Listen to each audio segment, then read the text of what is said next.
একবার এক নাস্তিক এক দরবেশের কাছে এসে 4টি প্রশ্নের জবাব জানতে চেয়ে বলল, আপনি যদি আমাকে এই 4টি প্রশ্নের সঠিক উত্তর দিতে পারেন তবে আমি মুসলমান হয়ে যাব। প্রথম প্রশ্নটি হলো, বলা হয় যে আল্লাহ সকল কিছুর স্রষ্টা, যদি তাই হয় তবে আমরা তাকে দেখতে পাই না কেন? দ্বিতীয় নম্বর প্রশ্ন হলো, না দেখেই আল্লাহকে বিশ্বাস করার কথা বলা হয় কেন? তৃতীয় নম্বর প্রশ্ন হলো, ইবলিস তথা জিন জাতি আগুনের তৈরি, সুতরাং ওরা জাহান্নামের আগুনে কিভাবে পুড়বে, অর্থাৎ আগুনকে আগুন দিয়ে কিভাবে পোড়ানো যাবে? 4 নাম্বার প্রশ্ন হলো, বলা হয় যে আল্লাহর ইচ্ছা ছাড়া কিছুই হয় না, তাই যদি হয় তবে মানুষ তার কৃতকর্মের জন্য শাস্তি পাবে কেন? দরবেশ প্রশ্নগুলো শুনে নাস্তিক লোকটিকে কৃত্রিম কোড দেখিয়ে পাশে পড়ে থাকা একটি মাটির ঢেলা হাতে নিয়ে ওই নাস্তিক লোকটিকে ছুঁড়ে মারলেন। এতে লোকটির মাথায় আঘাত লেগে ফেটে গেল। তখন দরবেশ বললেন, এই হচ্ছে তোমার 4টি প্রশ্নের জবাব। অতপর মাটির ঢেলার আঘাতে আহত নাস্তিক লোকটি আদালতে গিয়ে কাজীর দরবারে দরবেশের বিরুদ্ধে মামলা দায়ের করল। কাজী ওই নাস্তিকের বিবরণ শুনে দরবেশকে জিজ্ঞেস করলেন, আপনি ওই ব্যক্তির প্রশ্নের জবাব না দিয়ে এভাবে মারলেন কেন? উত্তরে দরবেশ বললেন, এ হচ্ছে তার 4টি প্রশ্নের সঠিক জবাব।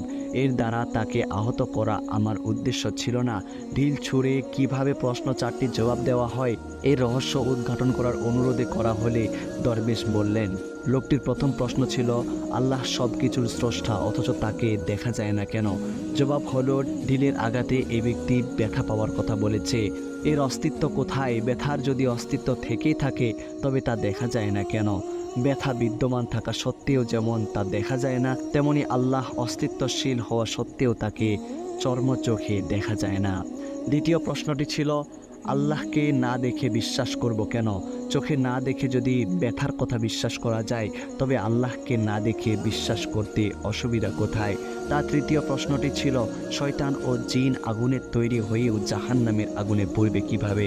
এই প্রশ্নের উত্তর হল, মানুষও মাটির তৈরি। মাটির তৈরি মানুষকে যদি মাটির ঢেলার আঘাতে ব্যথা দেওয়া যায় তবে আগুনের তৈরি জিনকে আগুন দ্বারাও পোড়ানো যাবে।